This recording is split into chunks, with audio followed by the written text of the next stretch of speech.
Aloha, everybody. Kolo here from the Warrior Women in the World of Entrepreneurship podcast. I'm your host, and today is going to be another great episode with another wonderful warrior woman in the world of entrepreneurship. So I hope that you guys enjoy the show.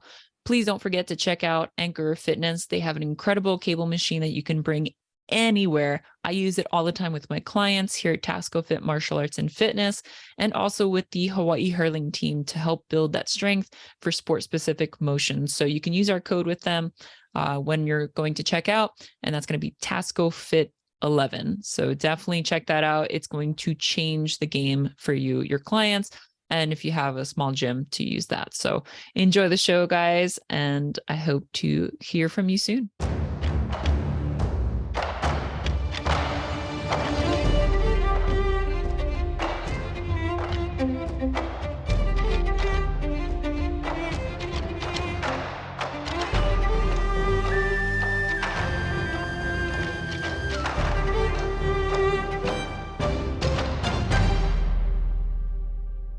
Aloha, everybody, and welcome to another episode of Warrior Women in the World of Entrepreneurship podcast.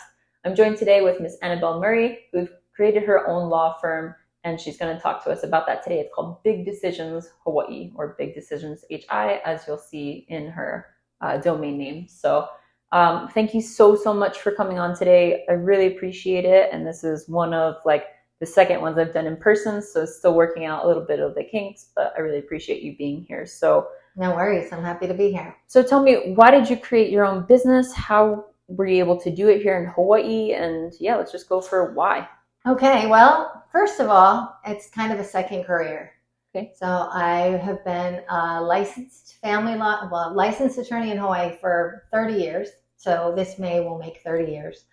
And I just kind of stepped off the plane, so to speak, and directly into a full caseload of very high conflict, high litigation cases. Okay. I represented children in foster care, very intense. I've been a court-appointed sort of child advocate for many years. Yeah.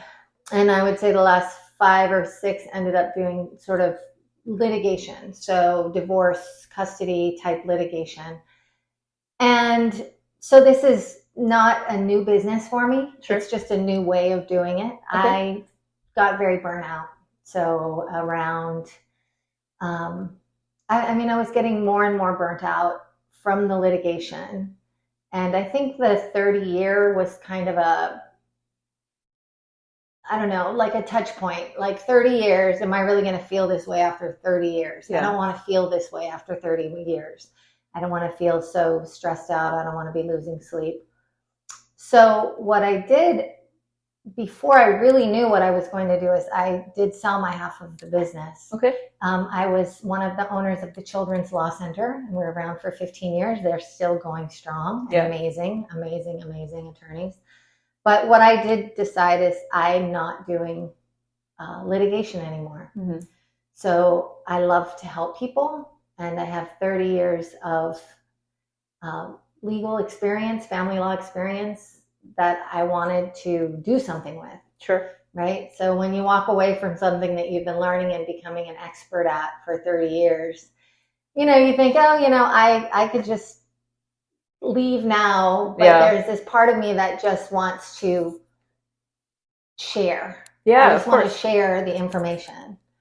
And honestly, one day I woke up and I thought, I just want to talk to people about all their big decisions. And I thought, and my daughter is my website designer and does a lot of my content.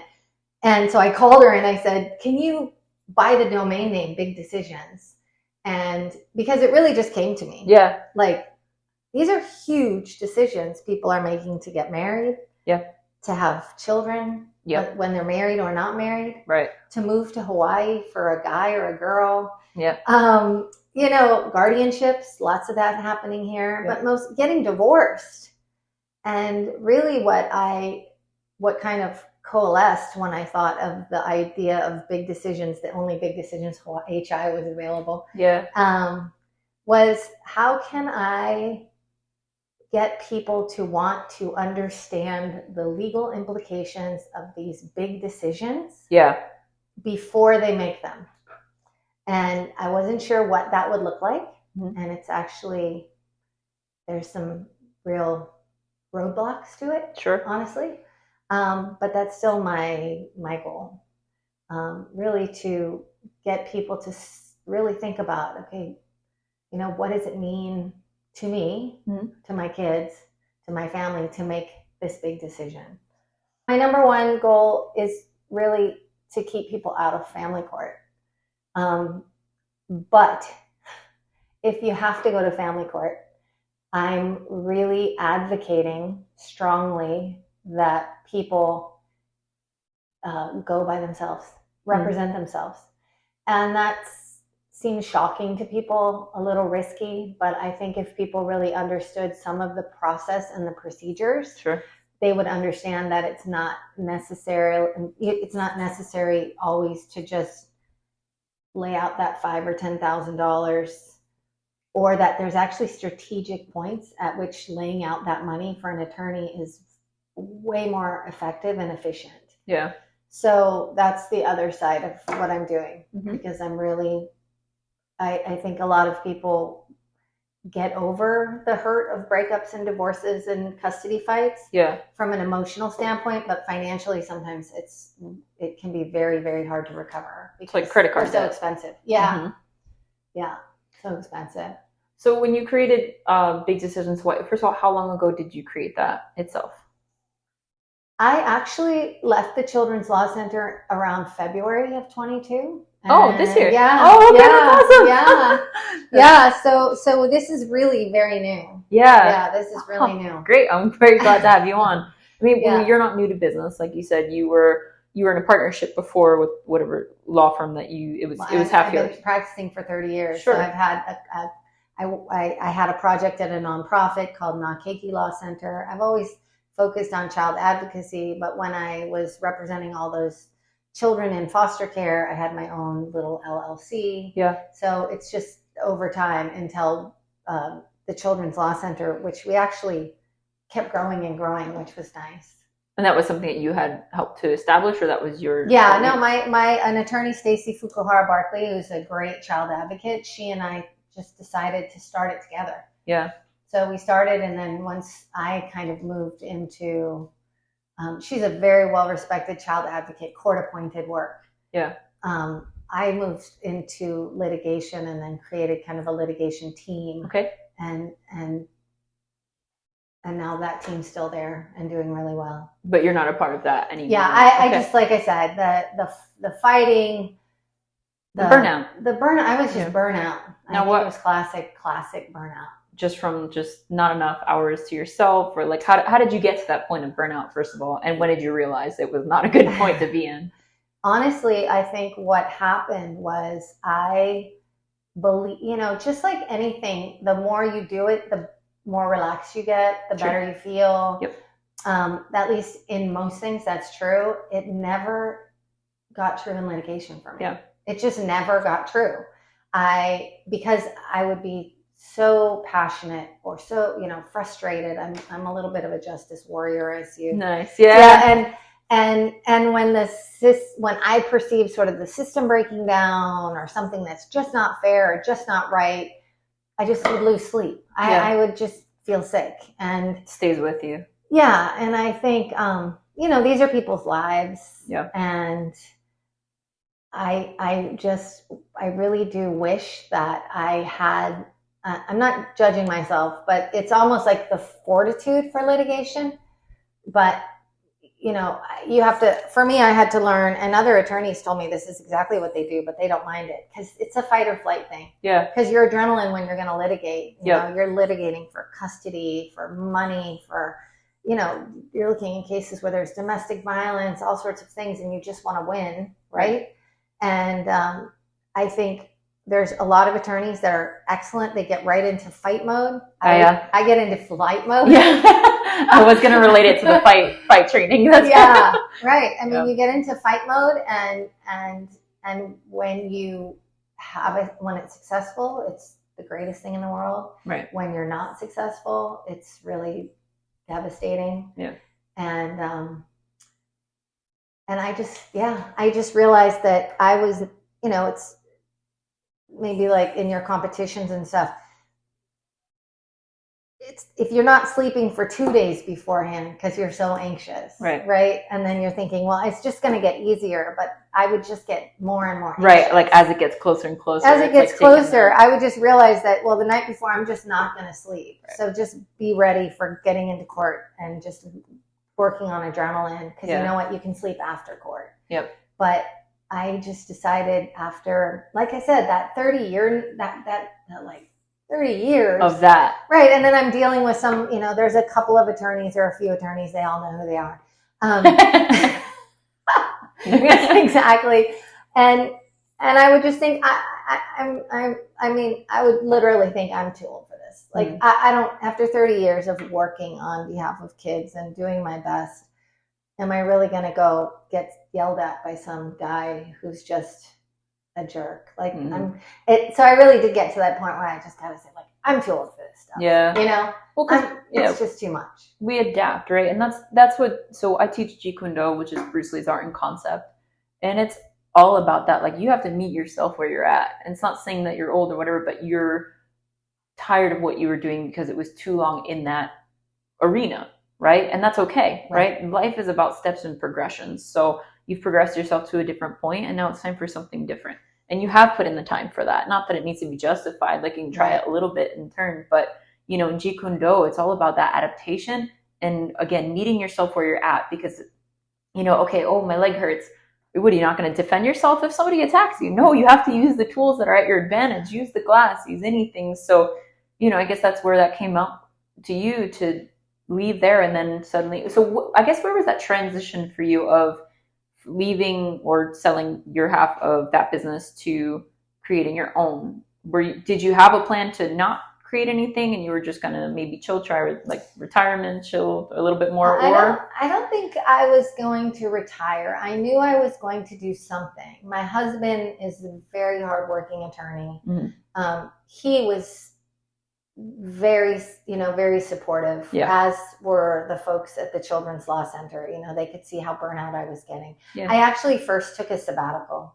So I first took a 3-month sabbatical, and that was that's legit, like, not working, not thinking what's my next step. There was a little of that, but mostly, just really just spending the day just recovering. Right. So what I had to think about was what was important to me. And what was important to me, it was sort of a 3-legged stool, which was to help people. Yep.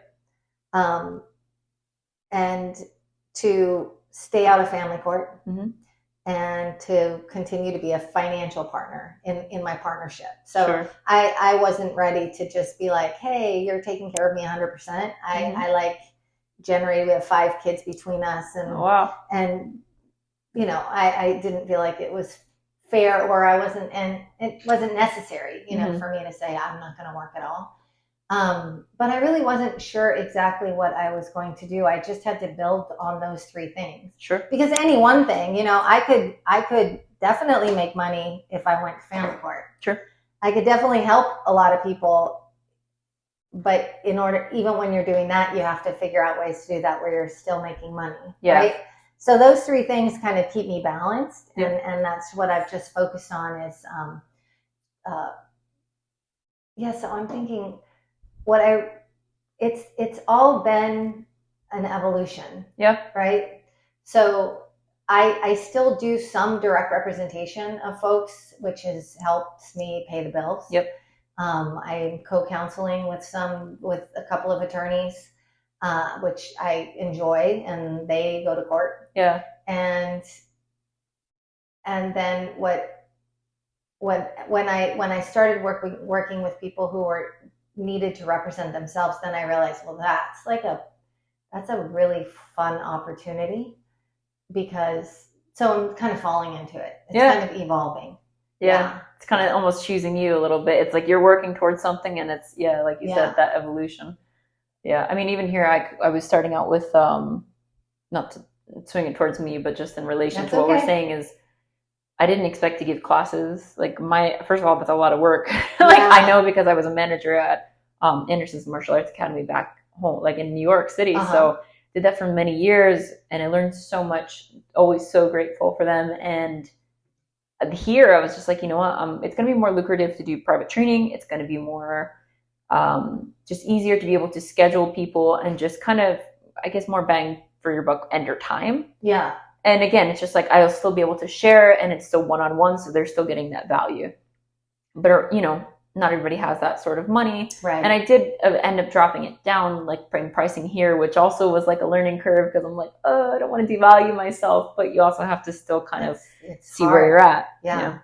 So I ended up, like, enough people asked me, like, do you have classes? Right. So, you know, even working like at the restaurant, like I did before, people would ask, do you have classes? So I was like, all right, if I at least have a couple of people, then I'll do some classes. So it started out with kind of just the kids class and maybe like one adult class. And now it's growing little by little. It's still lower numbers, but not zero. Yeah. So it's really nice. But again, it kind of evolved. And then it was like, all right, well, what do I call myself? Like, if technically I have my own school now. So it was a whole thing. And yeah, just still, it's weird. You have to kind of watch imposter syndrome too, which I don't think you're dealing with, because you've been in this 30 years, and it's just, you know what you're doing, and you know what, how, and why you want to do it.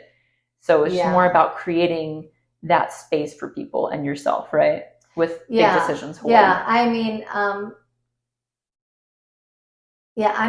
just turned 58. So imposter syndrome at this point, I can feel enough of my experience. Yeah.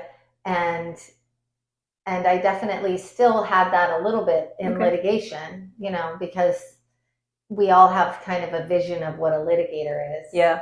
And whether you meet that vision in your own head, you know, and especially with something like litigation where you're winning, you're losing, you're winning, you're losing. Right. That can be kind of hard, but yeah, I understand that. And here it is, Hawaii is different.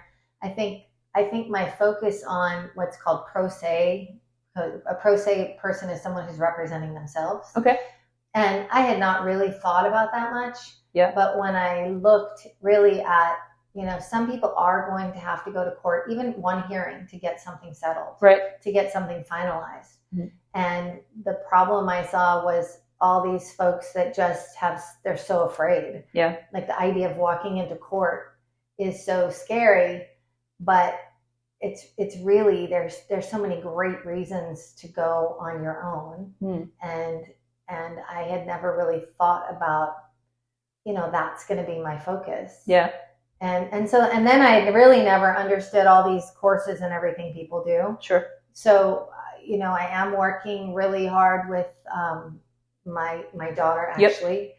And on creating all the courses for doing your own, sort of representing yourself. Yeah. Going to court by yourself, filling out forms by yourself. Because even that, you can find all the family court forms you need online, most of them. But it's really hard to do them. Yeah. It's really hard to understand how to do them. So even that is something I'm thinking, okay, well, let's just teach people how to fill out forms. That's just evolving. And I'm still not sure how that will go. Yeah. But I feel like that's a service. So going back to martial arts and fighting, my sifu would say basics win fights.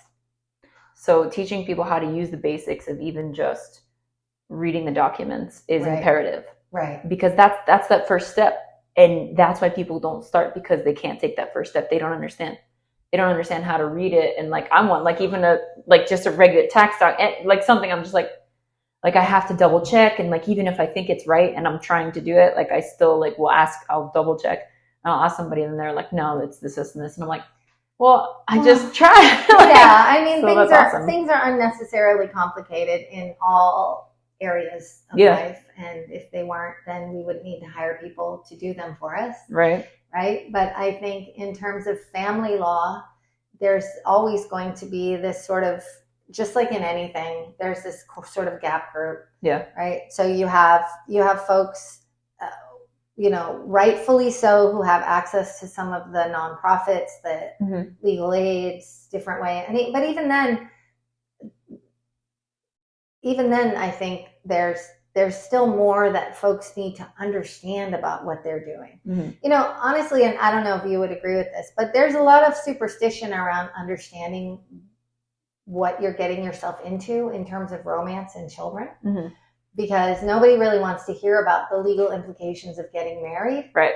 Because, oh yeah, like very taboo. Yeah, like, you're putting it out there. It's not even just that somebody doesn't. It's that like, oh wait, if we talk about it, something bad will happen. And I'm thinking, no, it's actually the opposite. So I think, some of the pro se litigation support is coming because I'm having a harder time figuring out how to get people to be willing to sit down and understand what they're doing. I mean, these are literally the biggest decisions people are making. I mean, to get married, to get divorced. And a lot of what we do is we kind of leap in because it's romantic, it's beautiful, it's fun, and it's not going to change just because you know what you're doing from a legal perspective. But that is really hard. It's very much.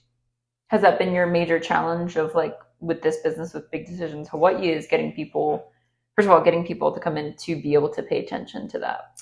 Yeah, I think the biggest challenge with Big Decisions is figuring out a way to get people to understand that there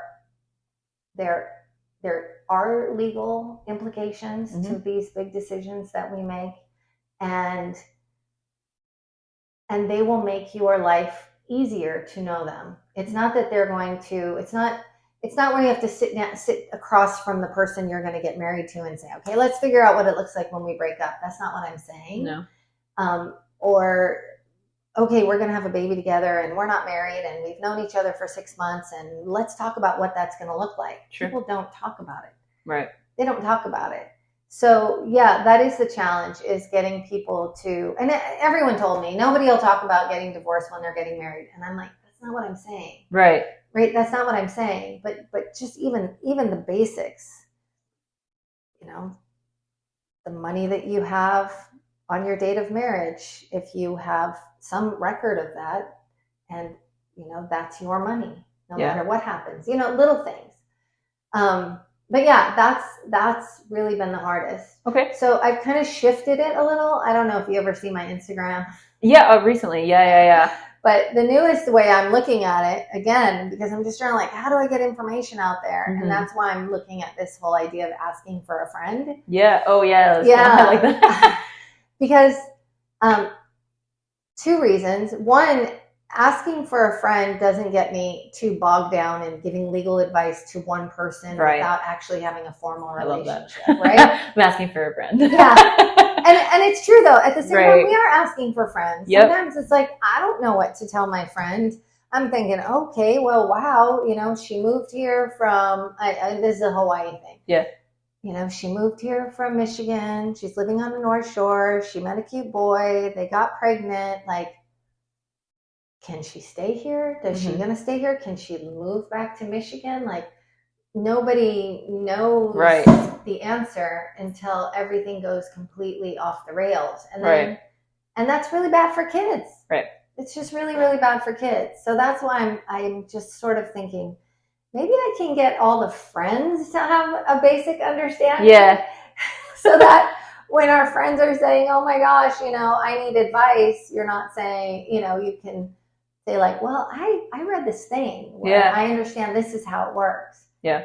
Because again, it's another area where we can give all the like advice we want to our friends and family, but most people don't really know the answer to a legal question. No, yeah, absolutely not. But that's where your expertise comes in. But they're not even legal questions. They're basic understanding. Right. So anyway, so as you can see, I'm sort of determined to spread the information in the context of people not maybe wanting it. Okay.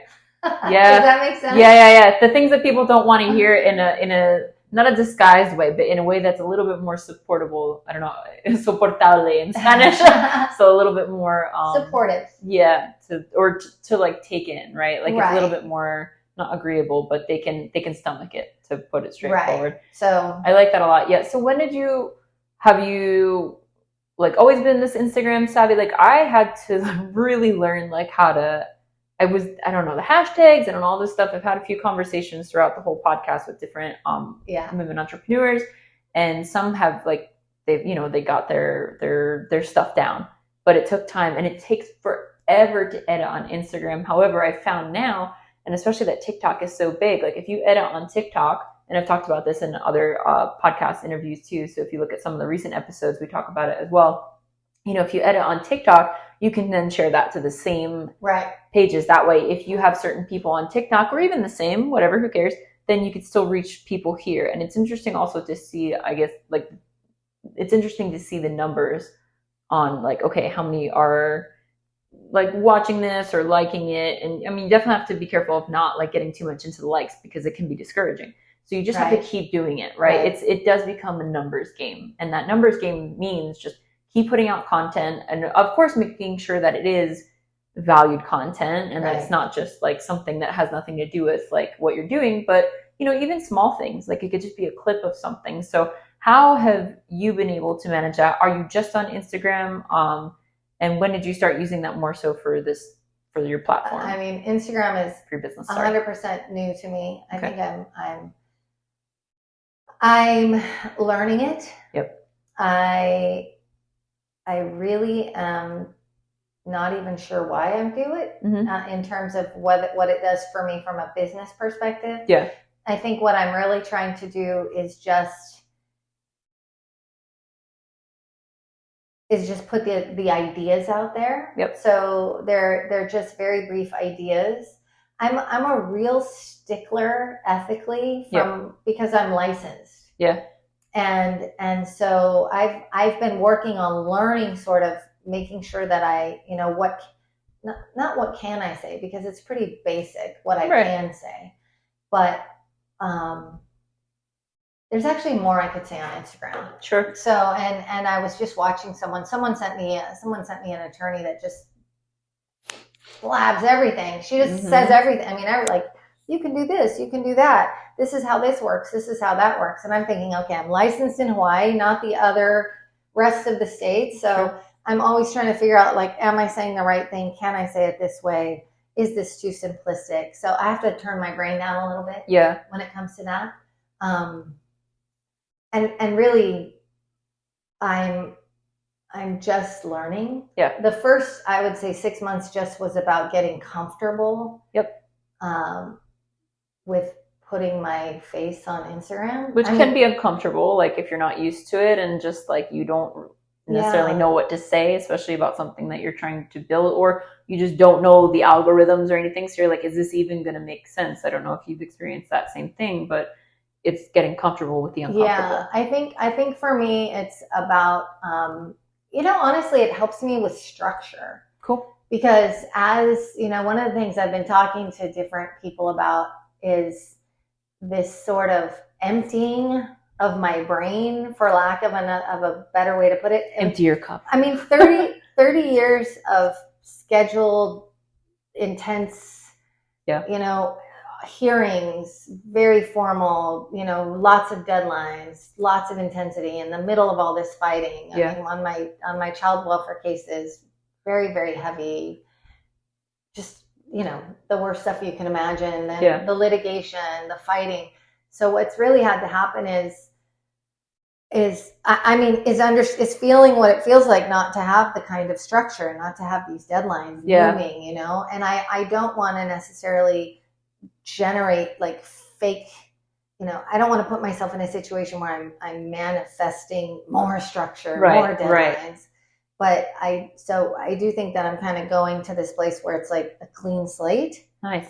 Yeah, it's kind of cool. Yeah. Yeah, it was odd to figure out, like, I didn't know what was happening.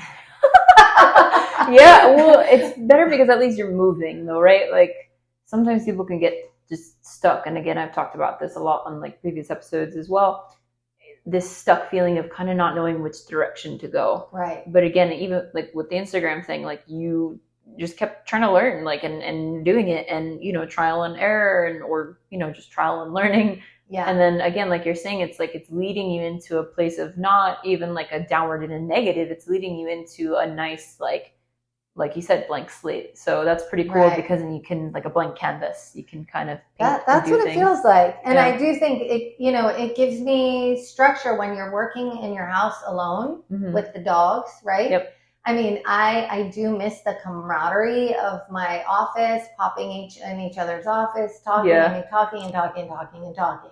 And it was great, right? And I loved teaching. I really enjoyed bringing on new attorneys and mentoring them, and that was really great. But now it's sort of like I'm mentoring, I don't know who, but somebody, right? Whoever. So that's kind of what I'm saying is, I'll just on Instagram, I think recently I posted about, do you have to sign a birth certificate at the hospital?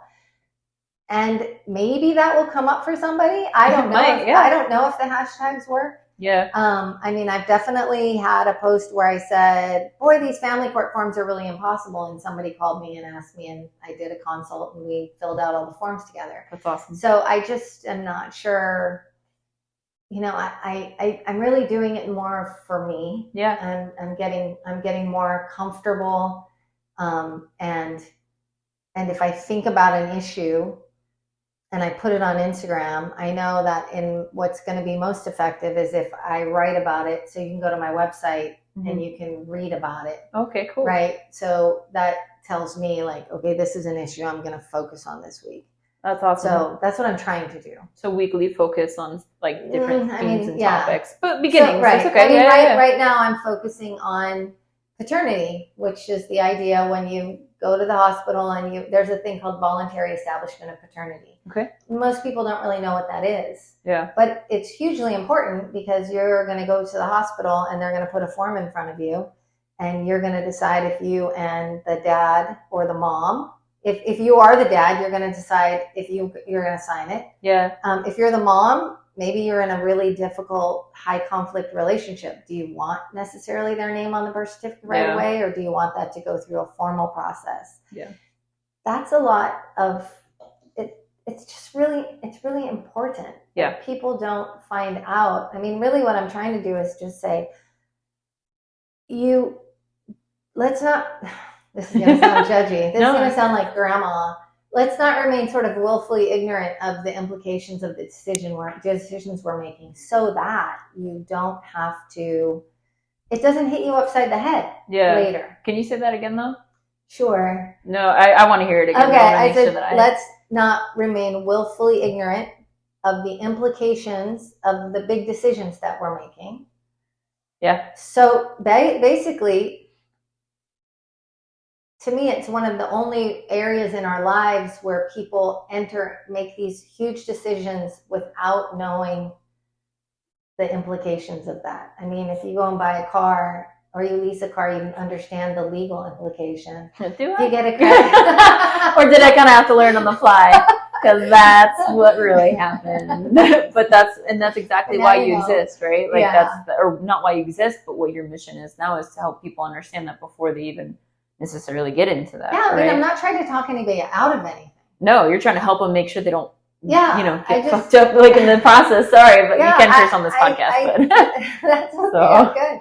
That really, I do think that's why the kind of asking for a friend idea, that allows me to just keep talking, keep putting stuff out there, keep putting information out there, and really, I don't know if it's necessarily going to work. I don't know. I think one of your questions that you in your emails, about are you going to have a side job or what's going to happen? If I hold on to the and very strongly to the understanding that I will not litigate, then I'm just going to have to figure it out. So there's no plan B, essentially, right? Well, there's a plan B. The plan B would be sort of like co-counseling like I'm doing now, doing consults. Okay. So not going backwards, essentially. So not relying just on what you've done before, especially if you got out of it for a reason. Well, yeah. I think family court is full of, it's an incredibly dysfunctional system full of, I'm the kind of person where I want to be like, some people are really nice, right? Because I don't want to say like, it's just a horrible place. Right. It's a horrible place. Yeah. There's some really great attorneys, some really good people, some really good judges. There's some really not great attorneys, people that generate massive amounts of conflict, massive amount of fees, who, but how many places, and I'm just going to say this. Sure. Yeah. How many jobs do you know where the more you don't fix something, the more money you make? Mm-hmm. Yep. So if you're not working with an attorney who is determined to help you settle your situation, if you're working with an attorney who loves fighting, who loves litigation, that's like having someone just rile you up and say, this is what we're going to do. But really, they're making so much money when that happens. Yep. And judges get tired of that. Yep. Judges, I think, really want people to settle. Yeah. And that's why I think personally that judges don't mind seeing people without attorneys. Yeah, they're like, oh, thank God. Yeah, and you know what? When they have a case where it's two people without attorneys, they're kind of in their element because they get to really work with two people on and try and help them fix something. Right. And that's what I'm looking for, is to get, so the more people represent themselves, the more the judges are responding to people representing themselves, the more the system is effective for people who are representing themselves, then the more people who represent themselves. Yeah. So it's a little bit, maybe that's a little grandiose. It's a little, my keyword is disruptive. I would love to disrupt the family court system. It really disrupt is. it. Listen, you just started Big Decisions Hawai'i, you said, in February of this year. Yeah, 2022. like March or April, actually. So again, like you're doing all the right things, and obviously, like you know, but this is still something new, but you still have so much experience that you can bring to this. So it might not take as long, or as it might for other people who have a little less experience in that area. So it's going to be just all more of a plus to you to make this happen. And again, the ideas and the implications of them are going to happen a little bit faster. Doesn't mean they're going to happen immediately. Right. Like, so you'll know that you still need to have that patience. And sometimes you need to be reminded, right? Because you're like, why? I do have all this experience. Why is it not happening? Right. What am I not doing? So it's just kind of, honestly, sometimes for myself, I had to learn this as well, was just patience. You just got to keep going, keep showing up, and just keep being there. So like every time I've seen you like on Instagram so far, like I love it. Like I'm like, there she is. And it's like, those things might not cater to me right this moment. At home, But I'll be like, oh yeah, she mentioned something about that. And people can always go back, right? They can always like kind of like bookmark it or do these different things that I'm still learning about myself. Yeah. But yeah, so it's just good to get information out there, and the right information, right? There's so many like people out there who just are talking out of their ass, and then just, like you said, some might know it and they're giving all this information, but that's the problem in the first place. It's like, you can give me so much information, but then at some point I'm going to stop listening because I don't understand what you're saying. So, and also it's so much at once. Like what you're saying, it's like, okay, this week is this. Great. Like you can have a series this week about like just all of like what that entails little by little. Like here's part of it, here's part of it, here's part of it. You need to know more, you can, contact us and we're going to help you out. Right. It's a great way to do that, like perfect weekly. Yeah, I hope so. And I am really always still thinking about, how to get people to ask those questions. And maybe it will be through friends. Maybe it will be through family. Maybe it will be, I have a friend that's going through this, or I have a brother that's going through this, or wow, I would like to know that information. Yeah. So that I can at least, you don't have to be an attorney to be able to say a fact of how something works. You can learn, just learn about it. Yeah. Yeah. And I think that's part of the system also, is to make it complex and to make it confusing and to make it threatening. Right. And this is your life. If you can't walk into court, if they make it so hard, which they don't, but if just culturally or however we are just so afraid of that process that we can't walk into a room and tell a judge, like, this is what I think is right for me and my family, then it is too complex. And I'm not trying to minimize the fact that it is, these are trained, experienced attorneys. Yeah. I'm not trying to say that they don't have their place. Right. But honestly, I don't think decisions about family should be made in family court. Mm-hmm. I don't think I think family court is an oxymoron. Yeah. Sorry, hopefully all the, millions that are listening to this are not going to get mad at me, right? I mean, you're always going to piss somebody off, but you're also going to maybe help. Why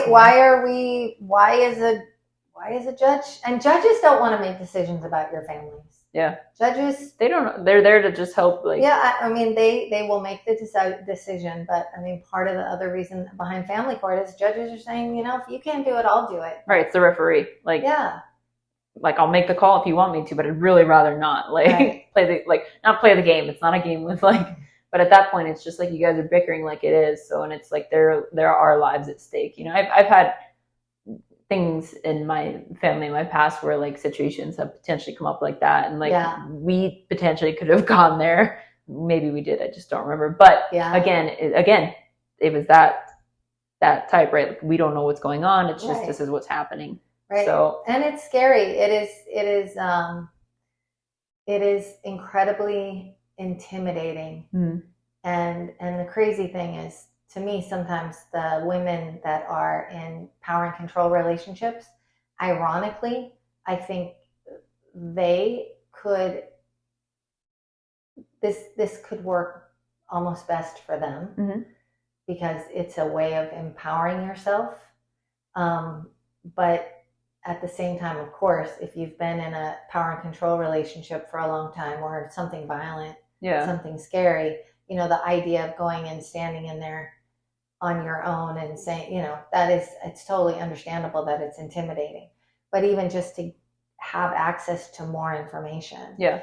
And do you really have to, in the current system, do you really have to go to somebody and say, well, you can hire me for $5,000? Mm-hmm. Or can you call someone like me and talk for an hour and a half? Sure. Right? So let's go into that then. How are you able, or how have you been able to make a living off of this so far with Big Decisions Hawaii? Or how does that work, I guess, payment wise for you, if you don't mind me getting into that with you? Sure. Basically what I'm doing is, at my old job, mm-hmm. what happens at any law firm is, the longer you've been doing the work, the more money you can charge an hour. So I was just at about the place where I was going to bill about $3.50 an hour. I was mm-hmm. at $3.25, which is a lot of money. Yeah. For people to end up paying. So now that I don't have the overhead, I do a sliding scale. Mm-hmm. I really talk to people about what they can afford, what's going on with them. I've had people say, I really want to go to court on my own because I can't afford an attorney. I can afford to pay you this much an hour. And I say, yeah, no problem. I really, went from tens of thousands of dollars of overhead a month to, nothing. Yeah. So it's definitely a labor of love. Yeah. Right. And so I do have consults. My consults are about $250. They're about an hour and a half. Okay. And then with a little follow-up, because people have homework. Right. If sometimes what I have, people will just retain me as it's called a limited representation. So mm-hmm. I do a retainer where I am your attorney. Yeah. With the understanding that I'm not going to court. That if you end up having to go to court, then we will find you somebody else. Mm-hmm. But I don't go to court. Right, because that would be litigation. Yeah, and then if there is something I need to do, if something very simple at court, we have to do a whole new retainer, which mm-hmm. is fine. And so, I've got people that pay me $100 an hour. I've got people that pay me $300 an hour. Right. And for me, it's, I'm hoping that when I get this whole library of courses together, mm-hmm. We've all heard of the courses. Everybody's talking about courses. So then we'll see if that generates some income. And if it doesn't, maybe I'll just have to, keep focusing a little harder on the litigation adjacent side. Yeah. I mean, I think it definitely would have a great potential to succeed for sure. In that realm, it then becomes about the marketing and how it's filmed too, right? So then that's a big part of it, because if people can watch it and enjoy it, and you're very, personable, especially when, even just again on Instagram, because that's where I've seen it recently. And your website's beautiful. So that was Ashley that did that? Savannah. Okay. So she's, Beach Bum Creative. She's really good. I feel like I've seen that, or maybe you told me about it. One or the other, but well done with the website. It's gorgeous, and it definitely gives off the same light and spirit that you give in person, which it is very bright. So I can imagine like after 30 years of, litigation, you're like, to have your light dimmed even a little is like, I need to find where it's not happening. So and that's, it seems like it's coming back, which is good. And it's nice to, again, have not a passion project, because it isn't like, it's a business though, right? So it's a passion project, but you still need to make money because you're putting money into it. So even if you've had savings from all the business you've done over the years, you only have so much like to deplete too, right? Like I guess there are limits to how much I can spend on marketing, but at the same time, it's like I said, I don't know if it will work. I mean, Hawaii's limited. It's not like there's millions of people here that want to figure this out. But I do feel like that will be, those 30 years of incredibly hard work and learning every day. Every situation is different, and having it out there and accessible. I mean, that's amazing, right? And it's, again, even if it's just a small payment, you're going to save so much on having a lawyer, like you said. So it's very good. And again, if it's something very in-depth that you will need one for, then yes, obviously. But again, that's something that you can kind of help guide through, if I'm understanding you correctly, or at least guide them into where they should look. So I guess kind of going back to, I want to go back to the sliding scale a little bit. Just how are you able to determine that? Like, and are you just taking people at their word, or is there like a background like you do, like to run, not a credit report, but kind of like to see where exactly like they are at? Because some people could be like, oh yeah, I make like very, very little. And it's like, it's like 5,000 a month at least. So what's, where's it going to on this stuff? Yeah, at this point, there's no wrong answer. It's funny that you say that. I mean, this part of my business practice is not necessarily, it was, I'm just going to say, when you're in a bigger organization and you're like, sure, give me this little amount, it doesn't work. The whole organization is saying, what are you doing? Right. Like, this is crazy. And not because they don't care just as much as I do, but they have they weren't coming from this place after 30 years of saying, let's just do everything for free. It's just, the whole place will fall down around your ears. Because there is a structure to it. Yeah. But that's why you got out of it too, right? Like, I mean, it's not, they probably put up with me doing that, which was very nice of them. But because of the overhead, it's just not financially sound. So now I don't have that kind of overhead. Okay. So I'm not going to be so worried if somebody, I know how much it costs to have 2 or 3 kids, to be a single mom, to be a single dad, to be to be working construction, to be working at a restaurant. Yeah. Right? And, right? I mean, that was me a little bit ago, guys. Right. And I don't know all that many people that just have an extra $5,000 or $7,000 lying around for retainers. Yeah. So what's a retainer exactly? So a retainer is basically money that you give up front. Okay. That's put in an account. So if someone wants to hire me as their attorney, and I say, well, my retainer is $10,000. I put the $10,000 in an account, and then as I do the work, I invoice you, and then I take the money out of the retainer. Understood. And then one day you get a letter that says, okay, your retainer is empty, so now I need another $5,000. And that's how you can end up spending just so much money filling this retainer. I do sometimes take retainers. Okay. They're lower retainers generally. For your business now or for before? The same right now still. Right now, okay. Yeah, okay. I mean I'm set up as a LLC. Yeah. What does that stand for? I would look at that and I was like, Limited Liability Law Corporation. Gotcha. Or law company. Cut off one L, you got and but I'm also allowing people to pay as they go. Sure. And I just haven't had a problem. Okay. I mean, I had a doctor who basically said, Annabelle, she's representing herself. She spent literally hundreds of thousands of dollars on attorneys. Right. She's got someone on the other side who is just, some of what he is having such a good time about is forcing her to spend all of her money. So she's actually making a pretty good, I'd call it a judo move. You call it something different, which is like, you can keep dragging me to court, but I'm not going to pay for an attorney. I'm just going to show up. So, and really and so for her, I could find out that she was making a lot of money an hour, but I also know I absolutely know how much money she spent, how tired she is, how burned out she is, how much work she puts in, how much work she's put into, how distraught she is. Yeah. And so if she tells me, can I just pay you this, like, $150 an hour, it's like, of course. Yeah. Of course. Because that's still, it's still a lot of money for people. Yeah. You talk to me for 2 hours, it's $300. I mean, it's still a lot of money to just get some bill that I just talked to her on the phone, right? Yeah.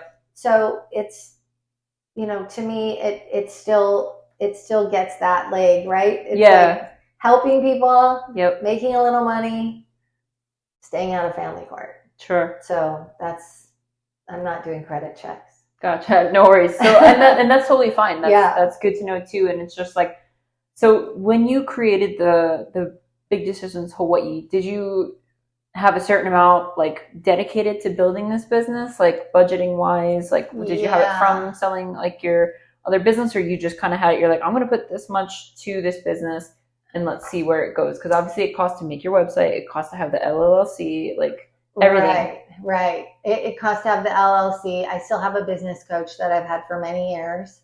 Do you pay them, or they? I pay them. Okay. Because again, that's money, right? I still have I have a bookkeeper, so, which is funny because I don't make that much money, but I believe that I would rather start out small and have her on board, and wait until I feel like, oh my gosh, I can't do this without a bookkeeper. And you also pay her to do that, just like hourly, right? Yeah, okay. And she tells me what my GE taxes are.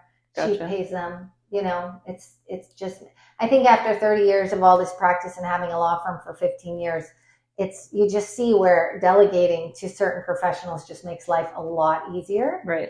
And it may feel like, why would I do that? But, if you're paying someone $30 to make sure that your GE taxes, an hour to make sure your GE taxes are paid. Yeah. Then the end of the year, you're not doing that crazy, what people do. Have you personally experienced that when you first had your very first law firm, and the one before, was that your very first that you'd ever created? No, what was the very first one? The very first was just Law Office of Annabel Murray.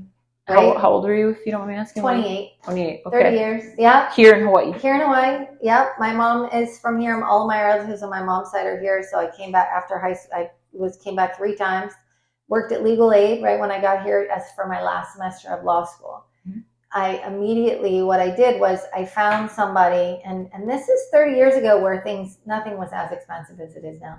But I went to an attorney who was the head of one of the sections of the bar. It was called the Child and Parent Advocate section of the bar. Mm-hmm. I said, can I work for you for free? Can I take some cases? Yeah. And I basically just took cases. He mentored me as I got better, as he could give me more independence. He gave me money per case. Okay. Until he was ready to, and then I said, well, I think I need this much per case. Then he was ready to move on to become an administrative judge, and said, do you want my 50 cases? And I said, sure. So that was it. And that was the law offices of Annabel Murray, I'm sure. Sounds so cool. It sounds like a show. Law offices of Annabel Murray. It's going to be on the Netflix next. Yeah, and I had a great office. I mean, it feels like a lifetime ago. Yeah. I mean, the building I was in just got torn down near Ward Avenue. Wow. Yeah, so, and then, my kid's 26. So through all this, I've got my daughter. And then, yes, I started at Nakeki Law Center, which was, like I said, the nonprofit. Yeah. So it was a branch of Volunteer Legal Services Hawaii, mm-hmm. which was a lovely job. I loved it a lot. And we lost our funding. And then I started with Stacy, the Children's Law Center. Can I ask, why did you guys lose your funding? Why was like, is it just? It's really, I don't know if you've ever been involved heavily in a nonprofit. I interviewed someone who has a nonprofit, but so nonprofits like that in there's, especially when it's regarding children, a lot of especially government funding for nonprofits, they're kind of waiting for you to be able to sustain yourself. Well, little kids are never going to be able to pay for these things. That's why you created it. Yeah. So what happened basically is another agency was able to come in and sort of say all the numbers of people that they could. We just lost it all to someone else who said they were going to do it more efficiently. But we were amazing. It was amazing. But of course, so we were amazing. So, I guess, how do you feel now? So, with all that being said, all that history, all that past, where are you right now? And we kind of already talked about this, right? Where are you right now, and where would you like to see this company go? And I'll just have one more question even before we get into that. So, somebody goes onto your website, what can they find there, and what can they contact you for? And when they contact you, are they charged immediately, or you set up a consultation? Yeah, no, they're not charged immediately. Right. It's pretty easy on my website. There's a number of different places where it just says contact me. It doesn't go straight to my phone number, but basically I get an immediate email that has a form that says what the form says and what people are looking for. Very user friendly too. Yeah, thank you. I'll tell Savannah. And basically what I do is I just email or call right back. I mean, someone today was literally asking for a friend, so I just called them right back. Yeah, they had a friend who's going to go to court. And I generally do a conflict check because I got to make sure I don't know the person on the other side.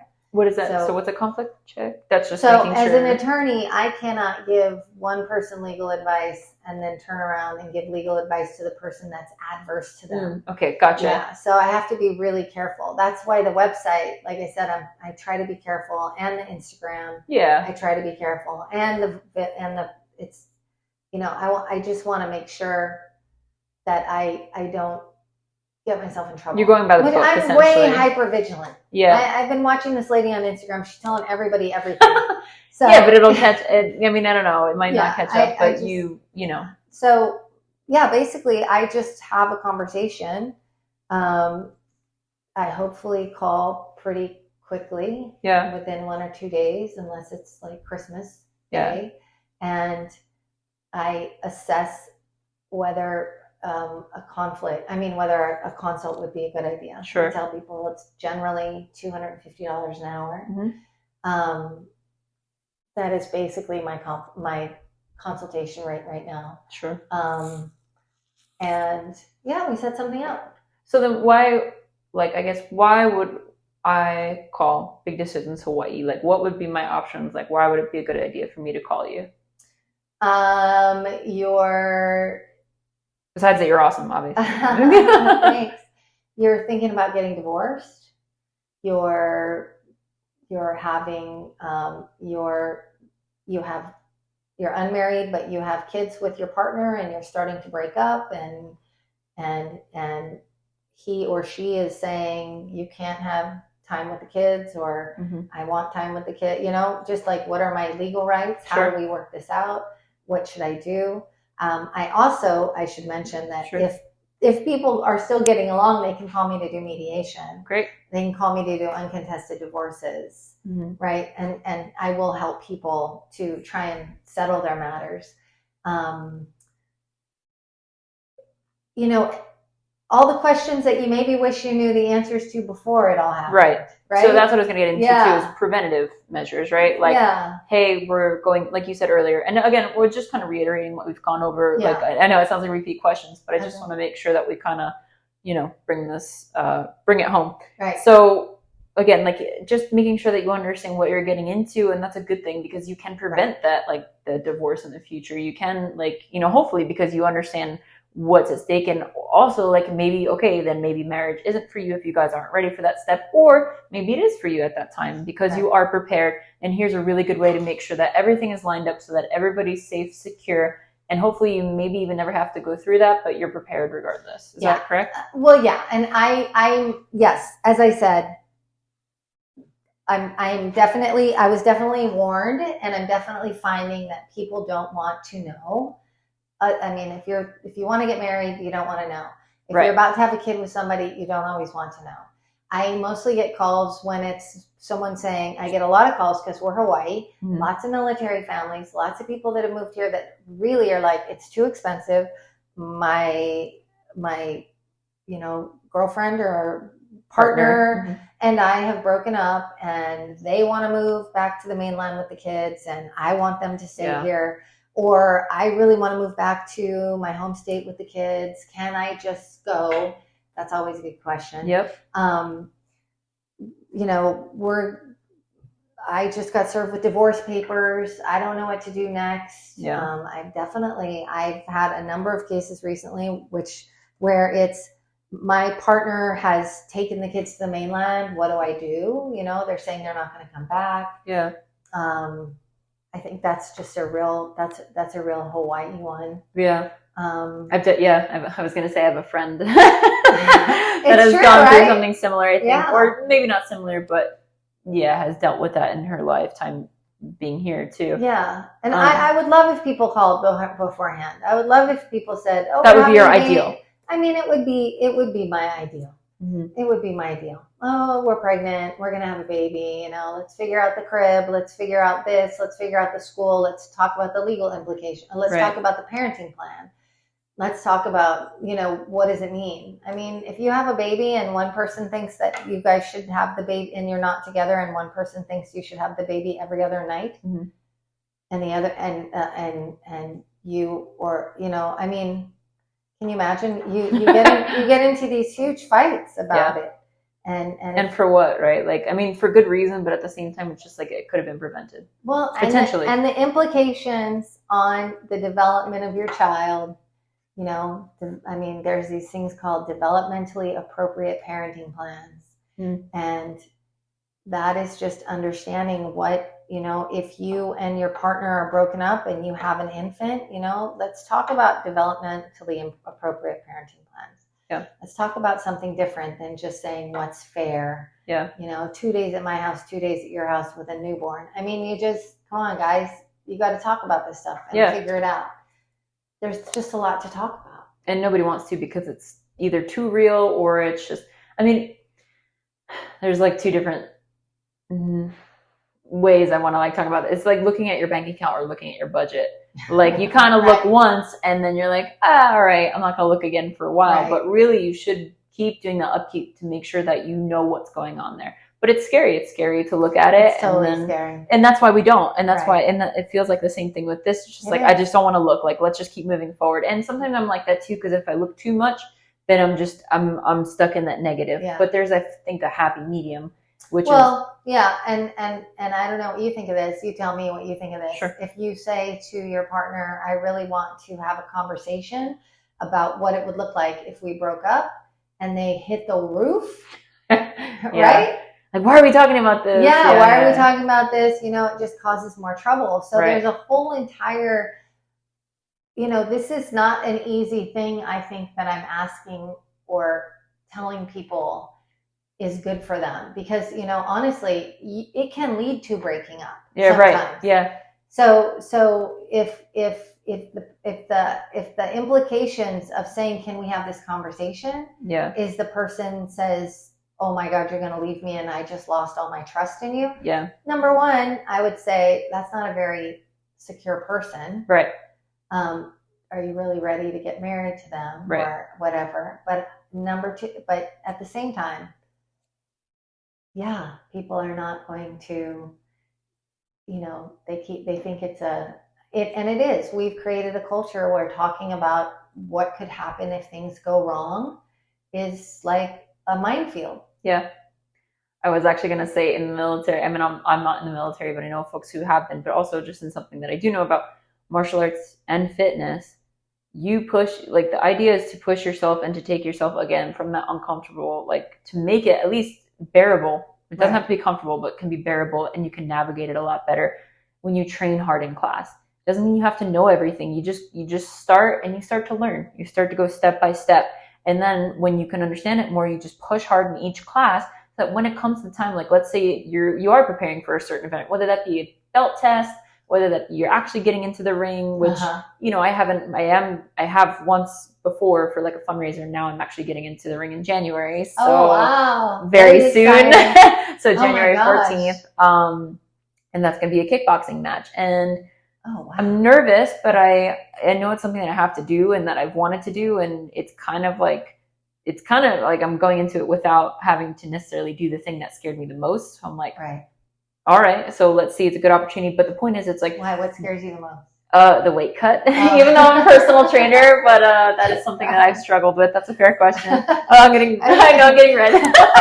But it's true. So the weight cut was the scariest thing, because people would cut, like, I'm like 160 and I fluctuate between 160, 165, sometimes down to 158, depending on where I'm at. Right.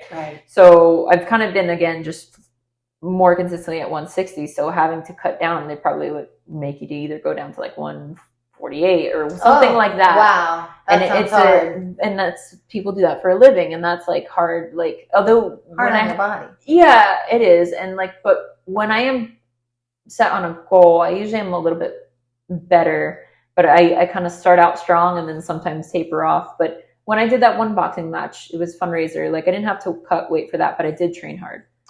So my point is, like, you train hard in that fight camp, you train hard in class, so that when it comes to that moment that you have to use it, you're ready. Whether you realize it or not, you're going to be ready. So that's what it seems like, we're kind of talking about with that, and just bringing these conversations up. It's not to be like, oh, are you trying to break up with me? But that's also how, again, you approach it, and it also shows like where their mind is at. So maybe there's just a different way to kind of present the thing, and be like, listen, this is not where we're at all. I love you. This is where I want to be for however long. But I think it's important that we talk about this topic, because things do happen. We don't know what the future holds. So what happens if this, and this?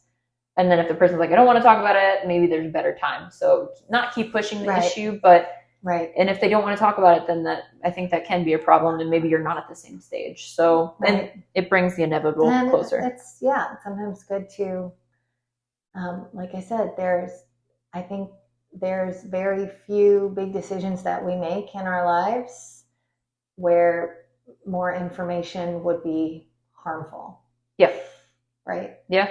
And the divorce rate in America is pretty darn high, and the rate of single parenting, which is, fine. It's happens more and more, but there's just there's just a lot of really basic information that you can understand. And if your partner doesn't want to know or talk about it, that shouldn't stop you from understanding what's going on. Right. You don't have to rely on somebody else to get there. So as we talk, I do realize that's that I did maybe set myself up to want to do something that's a little harder, but to me it's which is a kind of a thing for me. Yeah, me too. Right, because of that disruptive thing. And you need that challenge too. Yeah. It's like the more there's a push, like the more you want to push back in a good way, like whatever. It is that fight in you, even if it's not the same as it. Like, again, it's a different type of fight, but you're still now even more passionate about it, and you could do it on your own terms. So. Yeah, so I think the more information I can get out there, the more disruptive I can be to the current family court process. Yeah. The better it is for kids, because the bottom line is litigation is bad for children. Yeah. Parents fighting in court, taking all of the money that they were saving for something wonderful and spending it on attorneys. Yeah. It's really hard on families. It's financially devastating. It's handing over your decision making to somebody who you may or may not do a great job with that. And so, just trying to change the world. Make some big decisions in Hawaii. But just asking for a friend. So where can folks find you? So we've already talked about it. It's bigdecisionshi.com. bigdecisions.hi.com. Okay. And on Instagram? Same thing. Okay. Awesome. Same on Instagram, it's Big Decisions HI. I've got a business Facebook page, Big Decisions HI. Sure. Pretty easy to contact me. Gotcha. I have my phone numbers on the website. It's on Facebook. Yeah. We're also going to put it here in the description too. So Thank you. if you're watching on YouTube, amazing. Thank you so much for tuning in again. And just make sure that you like and subscribe to this channel because there's a lot of amazing guests that we have on here. And we'll, like I said, we'll link it in the description so you guys can find Annabel and all the wonderfulness and disruptiveness that she's trying to bring to the world, specifically in Hawaii. We're on Oahu. Is it specific to islands or just all across? Okay, statewide. Yeah, okay, awesome. Statewide. And actually, although I don't practice in other jurisdictions outside of Hawaii, I'm not licensed in other states. There's a lot of information I can give that's not legal advice. Yeah. So there's still a lot you can talk about even if you're not in Hawaii. So that library will also cater potentially to that as well, or is the library specifically going to be more here? You know, part of the library forms will be Hawaii forms, okay. At least for now. Okay. But I may create a library for other, and there's going to be lots of videos about, you know, what to say in court, what not to say in court, how to present yourself, what to expect. Keywords, key phrases, things like that. I love that. And again, like you never know when you'll be in that situation. So hey, could be good just to brush up. And like you said, asking for a friend, you can help them out. So Annabel, thank you so much for coming. It was super fun. Yeah, I mean, like I just love to learn, and this podcast is very not relaxed, but it is. It's a conversation that just like you want to have with other people, like just learning, growing, and just sharing our knowledge with people out there. I appreciate you giving me the chance to talk about it, because like you said, unless people know about it, it's going to take a while. Yeah. So for any person that calls, I'm just happy that's one more person that's learning something. That's awesome. Good. Well, thank you so much, guys. Like I said, like and subscribe on YouTube here. We're also on, so we come from Buzzsprout, and there's so many other avenues, Apple Podcasts, on Spotify. So find us there where you can also listen to this episode. But if you've been tuning in via video, I appreciate it. And stay tuned for the next Warrior Women guest that we have on here. So aloha. Aloha.